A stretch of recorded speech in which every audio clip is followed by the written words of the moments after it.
So we will be recording today and wanted to make sure everyone knows that. And I believe we're ready to get started. So are we recording? Yes, we are recording. Great.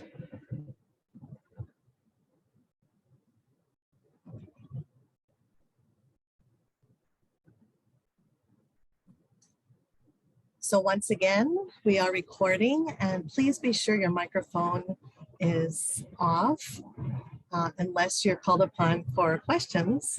And we have here a number for technical support for Zoom in case that may be necessary.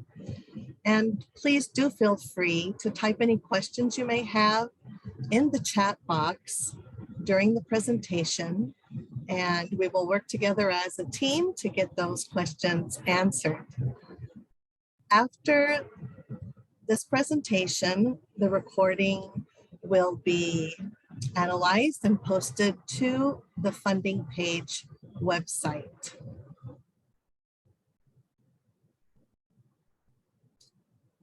So I'd like to introduce myself. My name is Schelske-Santos, and I am a national program leader at the Institute of Youth, Family, and Community in the Division of Community and Education. And the programs I oversee are primarily those programs that serve the undergraduate portfolio of higher education grants. I would like to now ask Donaven to introduce himself as well. Thank you, Michelle. Good afternoon, everyone. I am Donaven McLaurin, and I'm a program specialist, and I work alongside Michelle with the undergraduate education portfolio. And we are happy to have you all here. Thank you. Great. And we're also happy to have Ms. Lindstrom with us as the interpreter for today. Thank you for being with us.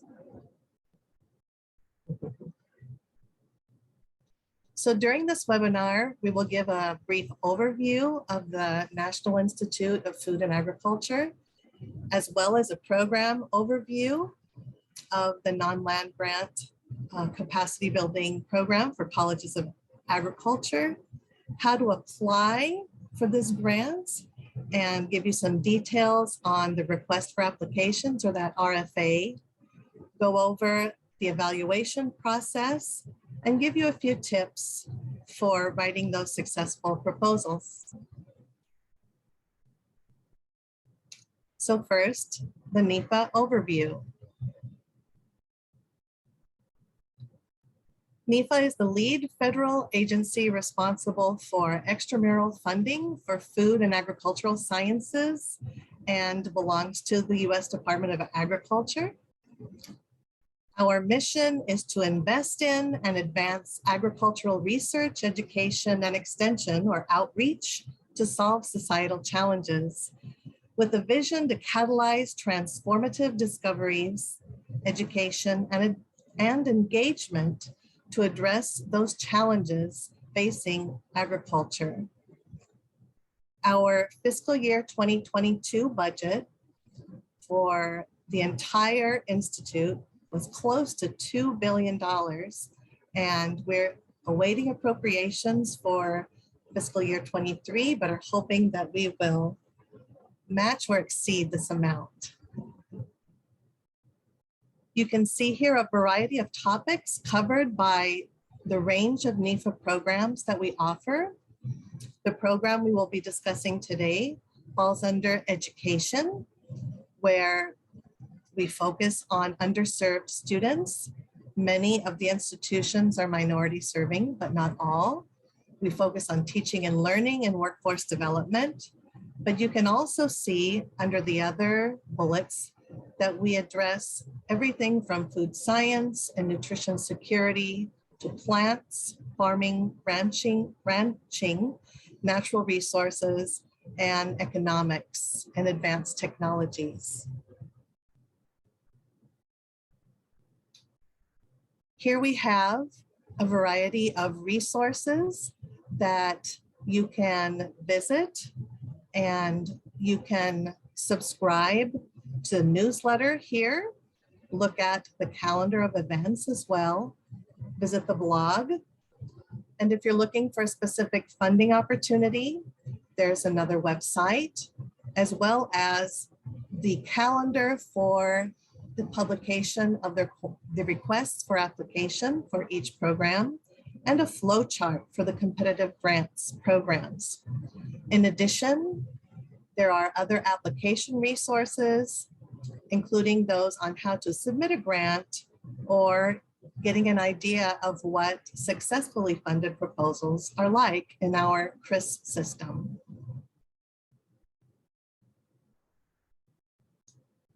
Now we'd like to speak a bit about this specific grant program for which we're giving this RFA today, the Capacity Building Grants for Non-Land Grant Colleges of Agriculture program, or the NLGCA program.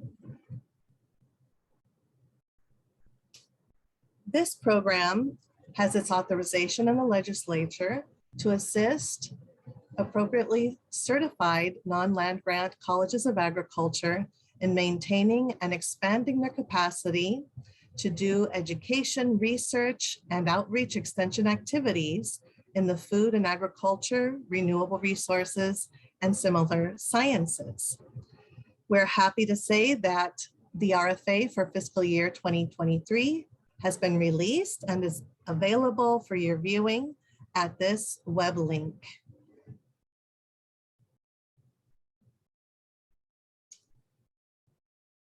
You may have noticed that those institutions who are eligible to apply for this grant program must be certified institutions. At present, there are 78 institutions who have passed the certification standards, and the list is available here at this web link. The basic criteria for becoming certified is that the institution is a public university and grants at least one bachelor's degree or advanced degree in one of 30 or more agriculture or food science fields that are in a specified list. So steps to apply for eligibility to become non-land grant certified are available here at this third bullet in this link, and you will see both a flow chart as well as a detailed description of how you can write a letter requesting the certification. The certification process must be completed, and you must have the certification in hand at the time of application for this grant program.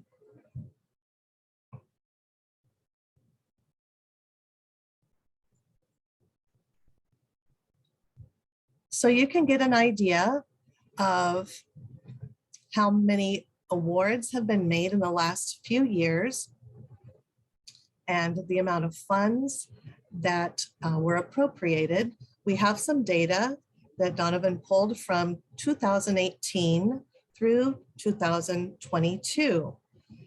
And overall, approximately $5 million per year was available. There was a bit of a difference in 2020, 2021, where some funds were combined. It was approximately 7 million, in addition to the 2021-2022 funds that are here as well, listed as approximately 7 million. We are anticipating 5 million, about 5 million or just under 5 million for fiscal year 2023. And you can see here that the green bars represent the total submissions to this grant program, peaking at the 2020-2021 cycle, going down just a little, but the awards fairly consistent. They went up a bit here as well in 2020 to 2021. So our percent of funding, or the success rate on the right-hand scale here, fluctuates between about 30 and 33%. When we look at the number of proposals that receive funds compared to those that were submitted.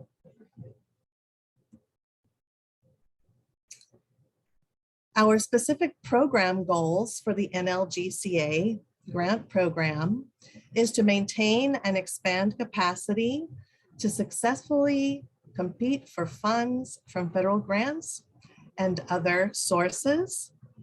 We want the institutions to be able to also disseminate information.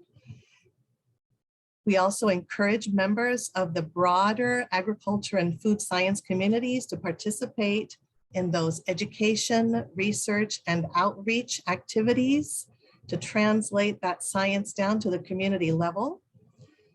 Also, we're interested in helping institutions purchase or acquire equipment or other infrastructure as long as it's movable, and we'll get into a few more points about that a little later on.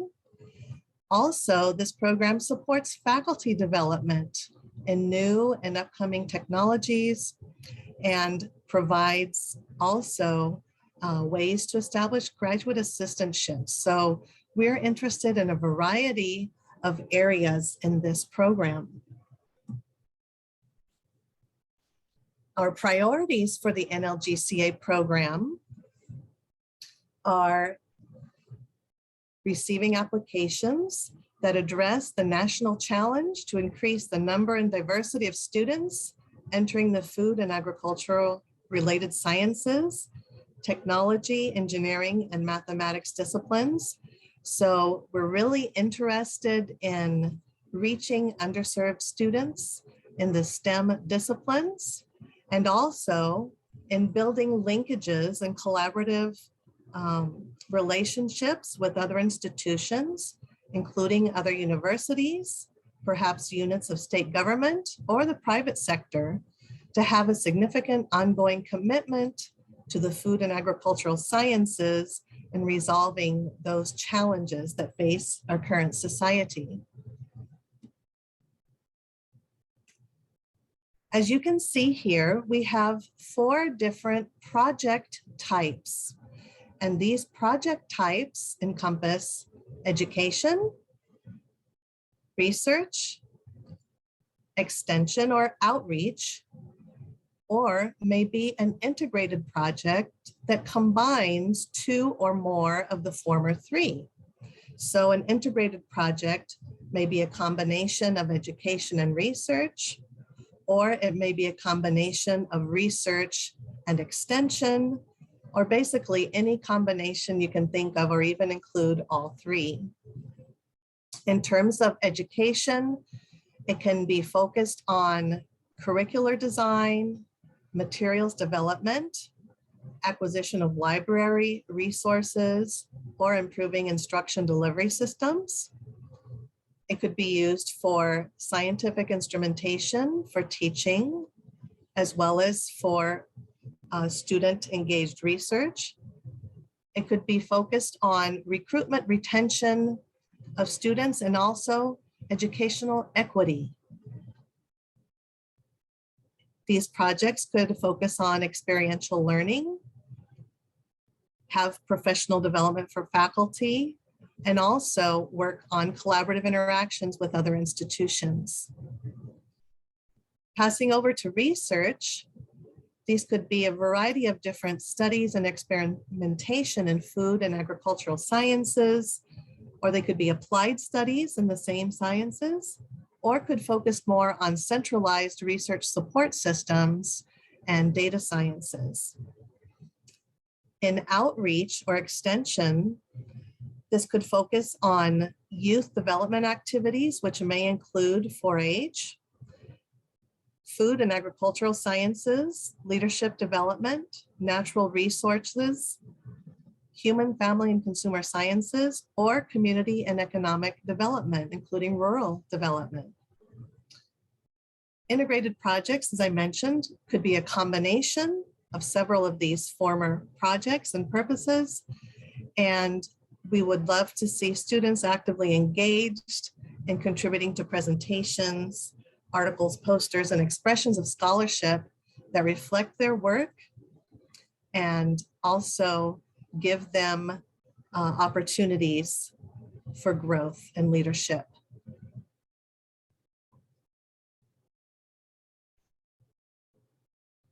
In addition to the 4 project types, we also have 4 different grant types. And these will range from a budget of $30,000 for a planning activity all the way up to $750,000 for a large-scale comprehensive initiative, which has 2 or more partners on board with the applicant. So going over each grant type, a planning activity, or sometimes maybe a conference grant, has an upper limit of $30,000 to be used within a time frame of 2 to 3 years. And it should be submitted at a different time frame for which a larger grant may be submitted later on. So what we see sometimes are that planning activity or conference grants are utilized in order to help design and establish the linkages necessary to later have a joint grant or a large-scale comprehensive initiative. Regular grants are $150,000, once again for a time frame of 2 to 3 years. And these grants many times are for upcoming investigators that are focused on a project director and have any kind of the grant types that we mentioned before. A joint grant here is a 1 or more partners along with the applicant. This collaborative joint grant, its budget is a total of $300,000, and this is the combination budget for the applicant and the partners. So the applicant would have a total budget and also include budgets for each partners, which would be sub-awarded. These grants are for a time period of 36 months. And once again, they share these funds. For a large-scale comprehensive initiative, there are at least 2 more partners in addition to the applicant, and therefore the budget increases to a maximum of $750,000 for a 3-year period. And once again, each institution has a subaward, and the applicant also has their budget and total budget.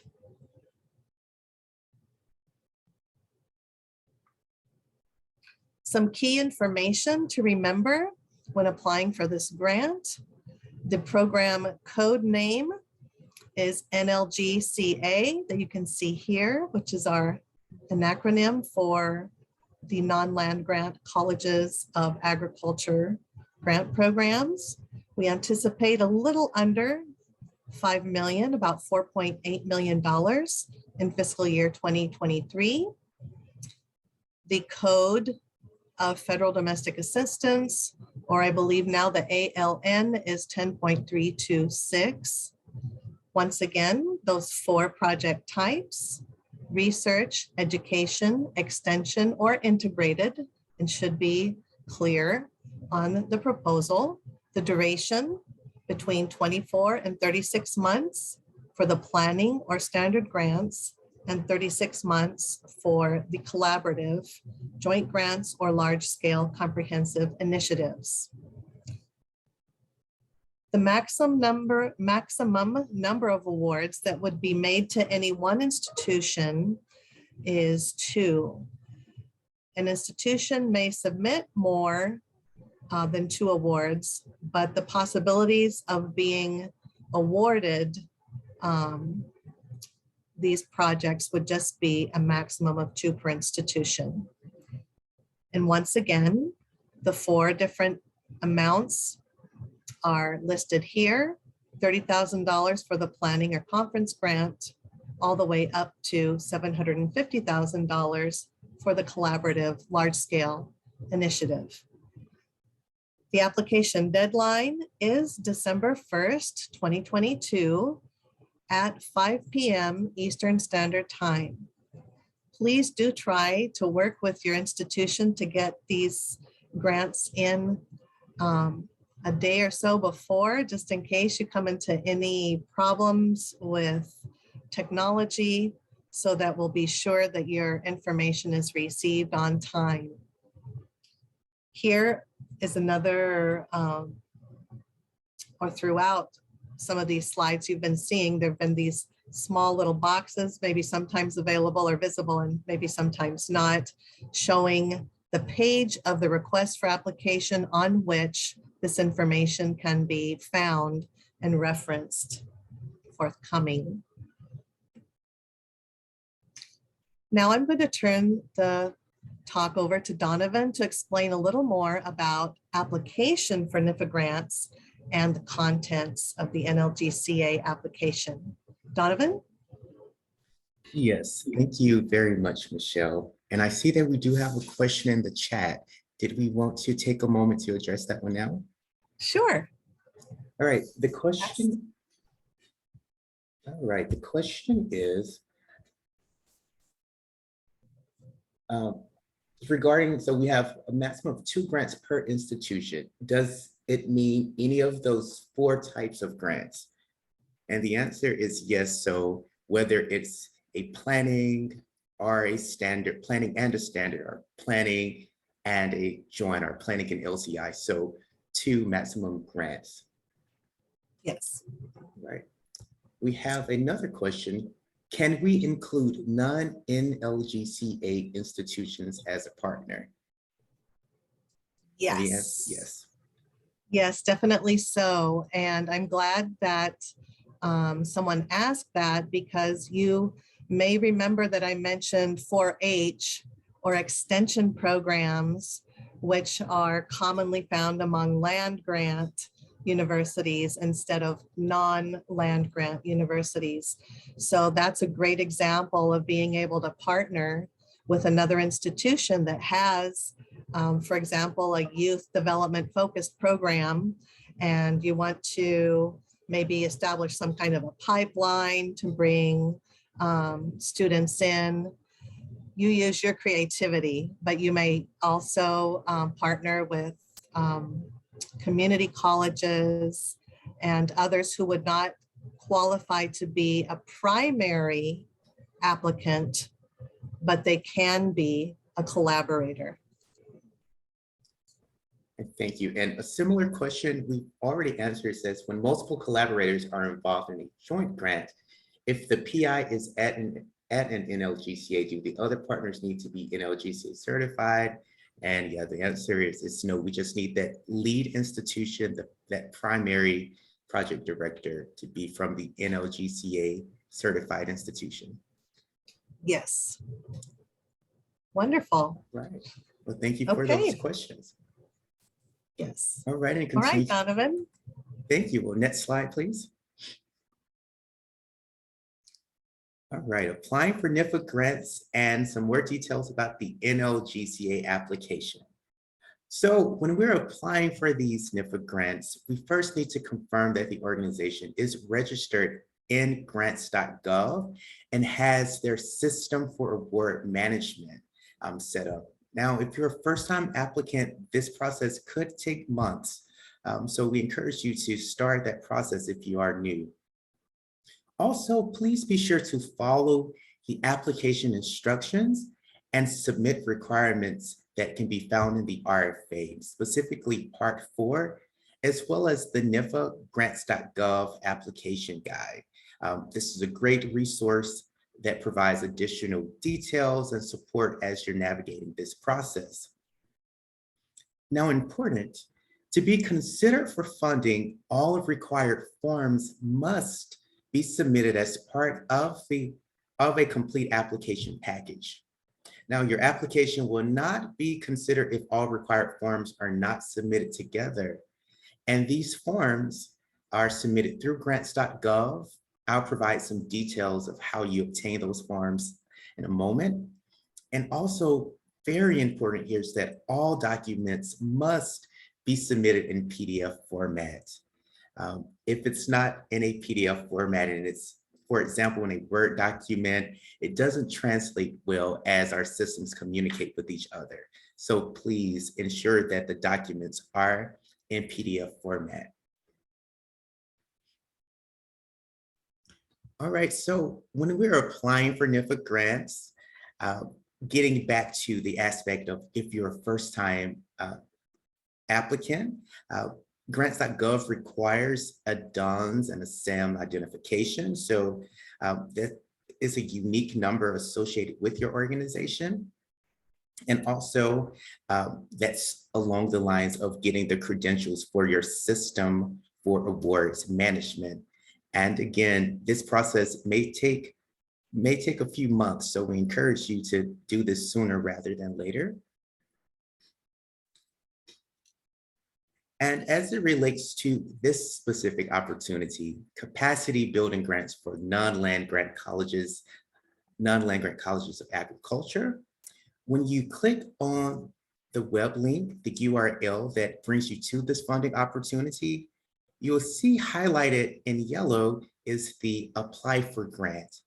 And once you click that, it will take you directly to grants.gov. And what are we looking for a complete application? So as you see SF424 R&R cover sheet. So that's one of those standardized forms. Also, we need the project and performance site and the location. And I'll spend a bit of time speaking about this R&R other information form. And this is where you would attach your project summary, which can be up to 250 words. So please pay attention to those word counts. Your project narrative, and I'll circle back here, those expected outcomes, and also bibliography and references cited. So when it comes to your project narrative, there's a page limit of 25 pages, and that's double spaced and no less than 11-point font. Within this 25-page limit, any figures and graphs should be included in that. So please pay attention there. When it comes to your figures and your graphs, those can be single spaced, but they should be embedded within this 25-page limit. Now, if you are resubmitting an application, you should include a response to the previous review, and the page limit there is 1 page. This does not count against your 25-page limit. And you should have an introduction.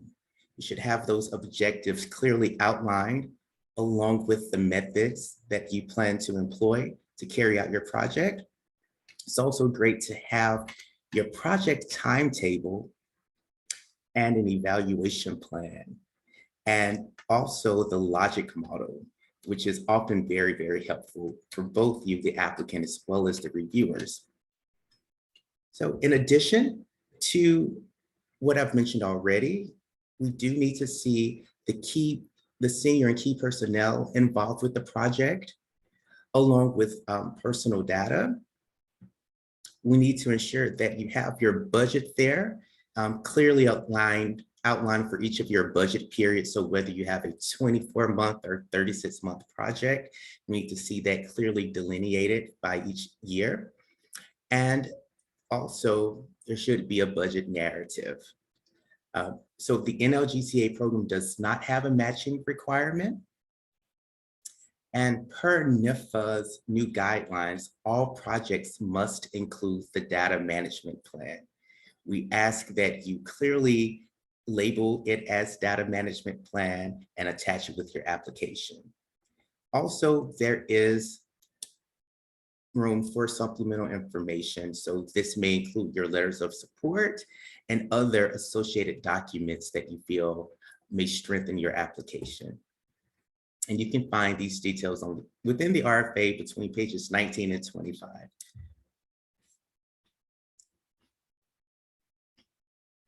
All right, so back to this grants.gov interface. So I've mentioned some of these standardized forms. So within grants.gov, and after you've found the opportunity for NLGCA, you can see highlighted here the tab package. And this is the place, the hub for all of those forms. And next slide, please. And once we click package, what we see is a list of those forms, and they're highlighted are the download instructions. So please be sure to click that button and download those forms. And if there's ever a moment in which you may having some challenges with that, please be sure to reach out to me, our other NIFA staff, and we can get you some assistance with grants.gov. Next slide, please. And all right, Michelle, I'll pass it back to you to kick us off with our proposal evaluation process. Thank you very much, Donaven. That was a great overview of the application process.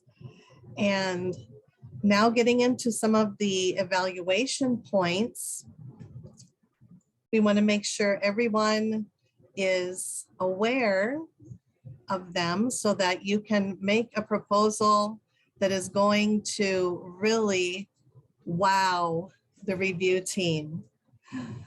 We have a two-part process in this evaluation process.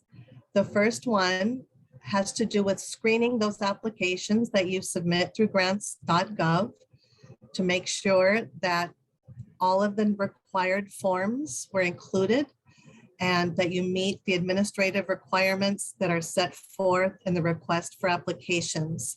So we can't emphasize enough how important it is to really read this RFA and follow all the specific details and requirements. The second part of the evaluation process is the compiling of a scientific peer review panel where reviewers are selected for their expertise, and a panel manager is hired to help select these panelists. And they are those experts who then are assigned a variety of proposals to review and provide comments based on some criteria that we're going to see now. So the proposals are assigned for review for at least three different panelists, excuse me. So we'll have at least three reviews, sometimes a fourth. And these people are experts in the topic. These reviewers will produce individual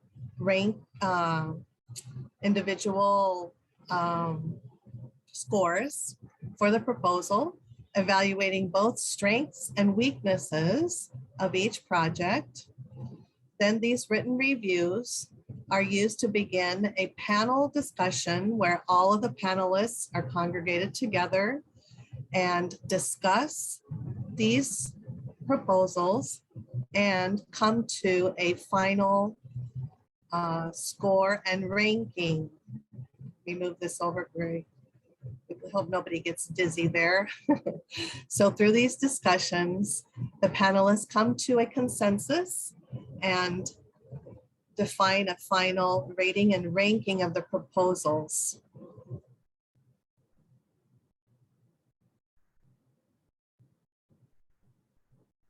What are the criteria utilized in order to rate and rank the proposals?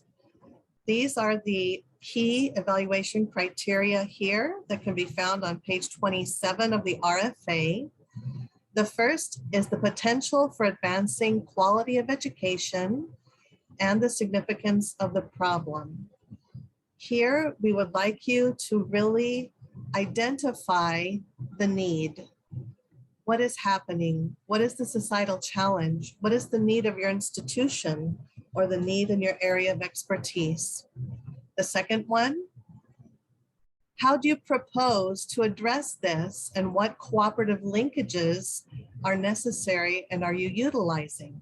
So here you will talk about your methodologies and how you will address the problem that you've previously identified. Thirdly, you will talk about the capabilities of your institution and how your project will help build the capacity to address those identified needs. Here you can also form linkages to your strategic plans from your institutions and show how you're going to be able to address your proposed approach to address the problem. Next, you should identify the key personnel. So you should identify the project director, who it is, a bit about their expertise and what their roles will be on the project. If you have any co-project directors, if you have collaborations and you have a co-director from the other institutions or organizations, everyone should be well identified here. And then you also upload documents like the curriculum vitae and some other documents that Donaven made reference to in the grant application. The fifth and final evaluation criteria is related to budget and cost effectiveness. So remember, you are competing for these funds and you should have an approach that really shows that you are aware that this money is scarce and we want to get the most for the dollars that are going to be invested. And so please, with your forms and also with your budget narrative, describe clearly how these funds will be utilized and how the plan is cost effective. We do have a little note here, an asterisk, indicating that an unallowable cost, which in this case would be renovation or refurbishing facilities, or those things that are part of the permanent infrastructure of the institution. So you can buy a piece of equipment that's movable, but not something that would be part of the permanent structure.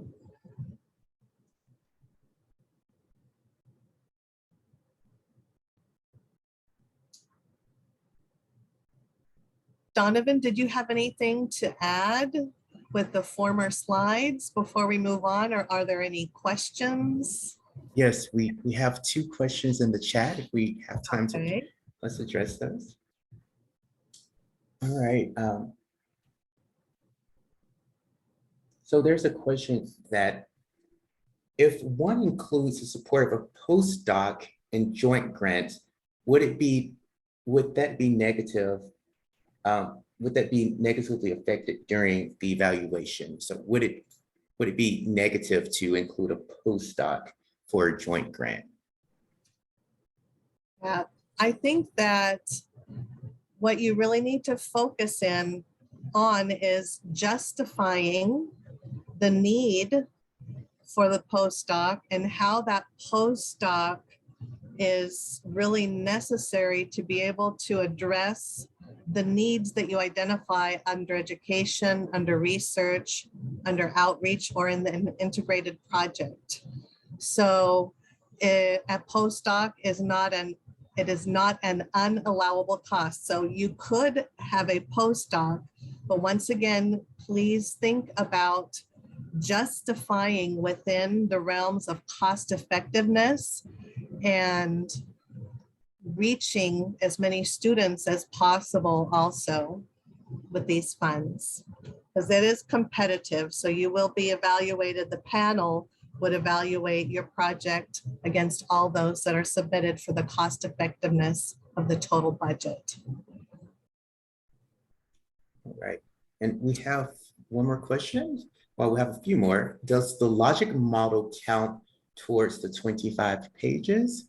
So that logic model gets to be its standalone document. So we will not take that away from your 25-page limit there. We have, does this application require either an equipment or facilities and other resources document? So that's one of those fields that we do like to see. Your proposal would still be reviewed if you didn't have it. But we typically see that it is stronger and it's more favorable when those forms are available, as reviewers often have those questions as we're assessing the institution's capacity to carry out their particular projects. And while we do realize that this is a capacity building program, so we still like to see some of that indication there. Yes, and that would go under the supplemental documents area, if I'm not mistaken, Donovan, in the application. Right. Okay. Right. Says, great. We have a couple other ones that says, can the funds be used to purchase equipment such as a growth chamber? A growth chamber for plants? Can the person who wrote that in specify a bit more? I don't know how large a growth chamber is, or if there are different sizes of growth chambers. Once again, if you can move it within a defined space like a laboratory, then the possibilities are that you may be able to purchase it. However, if you're talking about a separate facility that in itself is called a chamber, then that would fall under permanent infrastructure. So I think maybe the key point to remember is it a permanent infrastructure, or is it a piece of equipment that can be movable within a laboratory kind of space or a classroom space? Right. Are funds is it allowable to use funds to bring an instrument back to functionality?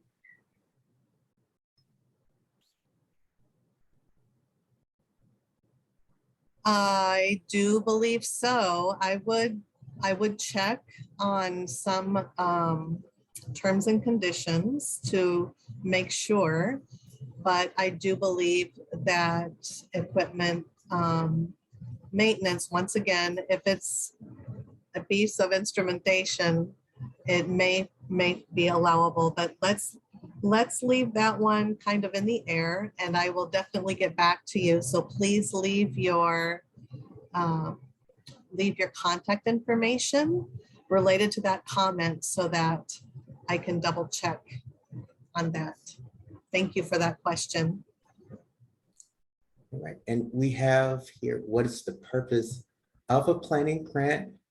So here from the RFA, applicants in this grant type may request up to $30,000 to facilitate strategic planning sessions, required of faculty, industry, professional association, community leaders, or other necessary participants for the specific purpose of developing a formal plan leading to a subsequent submission of a collaborative grant. So that's what those planning grants are for. Great. And I might add as an example, if you do not have a formal memorandum of understanding, a formal documentation between institutions already in place, a planning grant is a great way to provide that time to be able to get that administrative connection or linkage between institutions, organizations formalized, so that when you write a larger grant that's collaborative, you'll be able to start right with the objectives, with the collaboration in place in a formal manner. Right, and we have another question. How many grants can one PI apply for? So as it relates to NLGCA, a project director can only submit one. Now, the institution can submit multiple applications. Still keep in mind that there's a 2 award max per institution, but the project director may only submit one application to this NLGCA program. And that doesn't, now you can submit other applications to other funding opportunities, but only one proposal within this NLGCA program should be submitted per project director.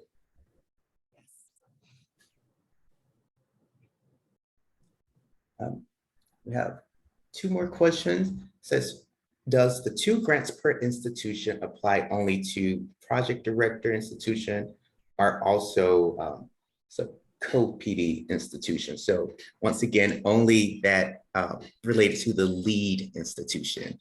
So the max is related to the lead. And the last question I see here is there an early career section for the NLGCA program? And unfortunately, there is not. However, in our AFRI programs, there are some of those early career opportunities. Yes. Great. All right, so here we have some additional information and resources that are available, and Donaven and I will kind of tag team this section here.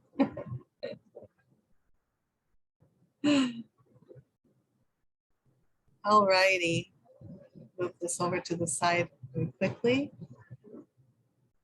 We really exhort you to become a student of the RFA, to really read it from cover to cover and pay attention to the details, for it is the legal document between the institution and the applicant and the agency, NIFA. So understanding the main goals of the program and all the criteria used by reviewers to evaluate is very important to make sure you address all the criteria. Understand how the instructions are outlined and how to put the proposal together. And if you do have questions, ask questions early. We're here to help you with that. And please, look in the RFA, use that Control F to find keywords, and be sure also to work closely with your institution's external funds division to make sure all the required attachments are uploaded to your proposal. Donaven, do you have anything to add here? Just as a reminder, please read that RFA thoroughly, even if it's the assistance listing number or the program code. Sometimes your application may not come to the appropriate place if those fields aren't appropriate. So please be sure to look at those specifics to avoid any delays in us receiving and processing your application so that it gets to that place of peer review. Great point. So some tips for successful proposals. Make sure that you tell your story convincingly. Why is your project important to the discipline, to the community, to the region? Really give that background that excites the reviewers and saying, wow, this is really an important project for education, for research, for outreach, or the combination. Have clear rationale and clear objectives that really fit the program priorities. So do write your proposal around the priorities that are expressed within the request for applications, the RFA. And in addition, if you do a nice logic model, you should be addressing potential pitfalls, unexpected events, and include alternative plans in case there is some kind of natural disaster or health disaster, as many have experienced the COVID pandemic or a hurricane or fires or floods, having alternate plans are very nice. Also, please make sure that your budget and your goals are clear and crisp, and make sure you keep within the page limit. So those are some guidelines. Donaven, anything else on this slide? Hit all the main points. Thank you. All righty. Some other helpful tips are demonstrating your potential to build capacity.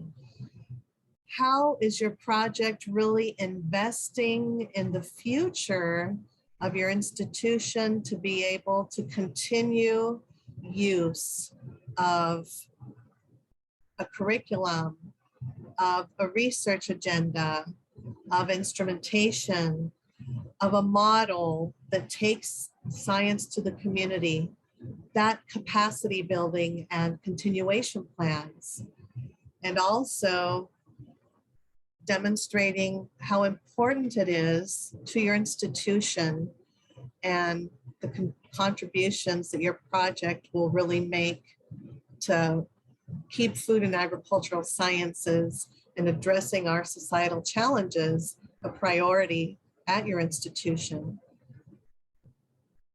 How you can be cost effective. Once again, it's very important. So sometimes, as we had a former question, there may be allowable costs that could be very legitimate. Just remember you're competing against all the other budgets as well, and try to be as cost effective as possible when you are considering different methodologies for accomplishing your goals. And when you do have collaborators involved in your project, please do provide those letters of support. Those are very important. Our peer review teams look at these frequently. And in addition, I would suggest too that the project directors, the primary personnel, have letters of support even from their superiors at their institution that will allow them to have the time they need allocated to work on this project as a part of their academic load.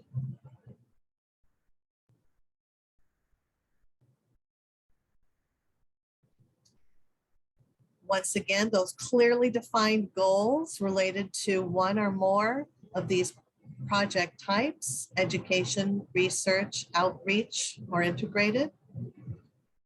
Once again, remember, if you are applying for scientific instrumentation, that it does not include permanent structures, installations, capital improvements like paint, wiring, and also please justify the relation of research equipment to education, showing student use, student skill set acquisition as part of your justification. If you do apply for the large scale comprehensive initiatives with 2 or more partners, once again, that primary application to a planning grant may really help demonstrate that you have all of the official memoranda of understanding in place to be able to really get started with the project and not have to consume part of the project time in getting those alliances officially recognized. Donaven, anything else come to mind here on this page? Everything looks good. All right. Would you like to speak to volunteering to serve as a panelist? Yes, absolutely. Thank you. So one way that we see that's a way to get better with writing grants and learning this process is to serve as a panelist, to get that view from the inside, to see how NIFA convenes its panel and to see how proposals are evaluated. So some of the key characteristics and functions of the peer review panel is diversity. So we work to ensure that our panels represent everyone, whether it's a small or mid-sized or large institution, private or public institution, also private sector, also industry, people of different demographic and ethnic backgrounds. So we really value those diverse perspectives. And with you, if you're able to volunteer, you're able to contribute to that diversity. So the panelists assist in the written reviews and the panel discussion and really serve us in this advisory way to let us know these are the best projects. So these are the peers providing NIFA that input. And we find that that is very, very important, not to just the agency, but to the panelists, and it's also for our applicants. So we encourage you that if you're interested and your time allows, that you volunteer to serve as a panelist. On your screen, there's a QR code. You can scan that, and that will take you to our peer review system volunteer prep. And we have 2 URLs located here at the bottom as well. So the volunteer information has a questionnaire where we'll ask some simple questions about, what's your rank? Because we want to see people from various stages of their career represented in panels.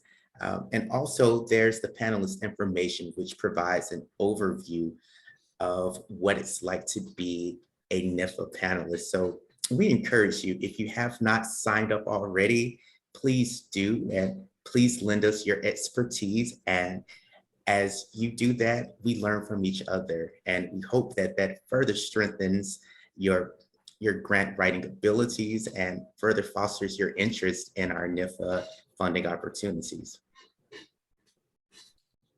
Great. So with that, I believe we've come to the end of our prepared slides, and we'll offer another moment for questions, comments, or suggestions. All right, we do have a question, some questions in the chat.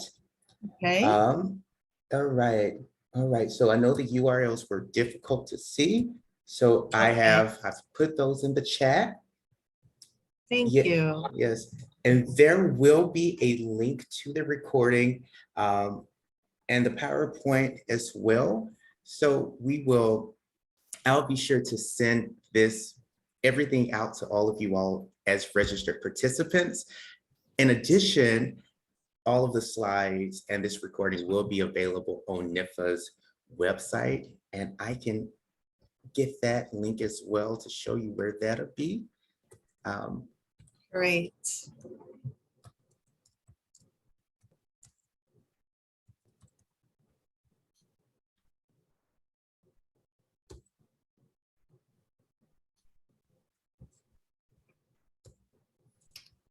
All right, and I have placed that link in the chat now. It appears as an event for this webinar that we are on now, and those details will be modified once this video recording is processed, and then it will be made available there as well. Great. Any other questions or comments or suggestions?